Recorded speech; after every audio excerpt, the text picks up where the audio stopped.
کی اہلیہ جنہیں رات کو گرفتار کیا گیا، شہریار افریدی کے ساتھ ان کی اہلیہ کو گرفتار کر کے جیل میں رکھا گیا۔ آج یہاں پر اسلام آباد ہائی کورٹ نے بڑا آرڈر دیا اور اس آرڈر میں انہوں نے واضح طور پر کہا کہ یہ ان کی گرفتاری سراسر ناجائز تھی، کالا دم قرار دی گئی۔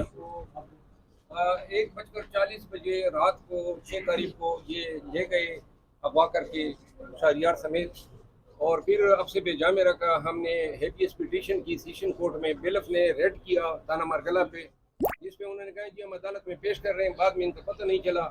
اخیر میں پتہ چلا کہ جی ان کو اڈیالہ جیل لے گئے، اور ڈی سی صاحب نے جو ہے بعد میں 3 ایم پیوں کے آرڈر کیا تھا اور ان دونوں کو نظر بند کیا تھا۔ اس کو ہم نے چیلنج کیا۔ آج عدالت میں جو کارروائی ہوئی اس میں آپ کے بہت سارے ساتھی موجود تھے۔ آئی جی اسلام آباد نے روٹین کے مطابق عدالت کو جو ہے مس گائیڈ کرنے کی کوشش کی۔ یہ ان کی اہلیہ ہیں، خاتون خانہ شہریار افریدی صاحب کے سیاست سے یا ان کے احتجاج سے اس کا کوئی لینا دینا نہیں تھا۔